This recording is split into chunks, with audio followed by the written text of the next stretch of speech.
তো দোকান থেকে সিঙ্গারা খেয়ে এখানে বেরিয়ে পড়েছি ঘুরতে। তো যাচ্ছিলাম, তো আজকে নিয়ে এসেছিলো একদম যেখানে চারিদিকে শুধু গাছপালা থাকবে আর মাঠ ধান ক্ষেত। আর এইগুলো আমার দেখতে তো খুবই ভালো লাগে। তো জানি না কেন আমার কি আনন্দ হচ্ছিল এগুলো দেখে, চারিদিকে গাছপালা ছিল। আর সবাই মানে এখানে খেতি করেছিল, মানে এখানকার লোকেরা বেশি মানে চাষাবাদ করে। তো বলতে পারো এই জিনিসগুলো দেখে আমার খুবই ভালো লেগেছে। আর আমরা যেদিকে থাকি সেদিকে এত গাছপালা এতটাও নেই, তো এই দিকে দেখো কত সুন্দর লাগছে। আর আমার এইগুলো ভালো লাগে, এটা আমার বর ভালো করেই জানে। তো এখানে সারি সারি দেখো গাছগুলো দাঁড়িয়ে আছে, কি সুন্দর লাগছে। জানি না সবার হয়তো ভালো নাও লাগতে পারে যে আমার কথাগুলো, কিন্তু আমার ভালো লাগে। দেখো ওই দূরে দেখো সর্ষে ক্ষেত।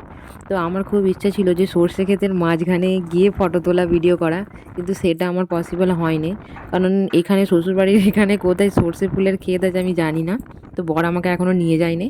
তো যেতে যেতে এই মন্দিরটা দেখলাম। এই মন্দিরটা কিসের মন্দির আমি জানি না, তোমরা যদি কেউ জেনে থাকো তো কমেন্টে বলতে পারো।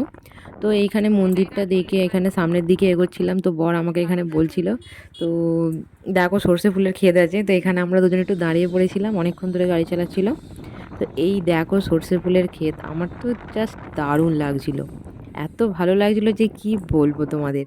তো আমার মনে হচ্ছিলো যে আমি ওকে বলি গাড়িটা দাঁড়াও, আমরা ওখানে একটু ঘুরে আসি, কিন্তু এটা তো সম্ভব নয়। তো ওইগুলো দেখতে দেখতে যাচ্ছিলাম। তো দেখি কোথায় নিয়ে যাই। তো চলো টাটা।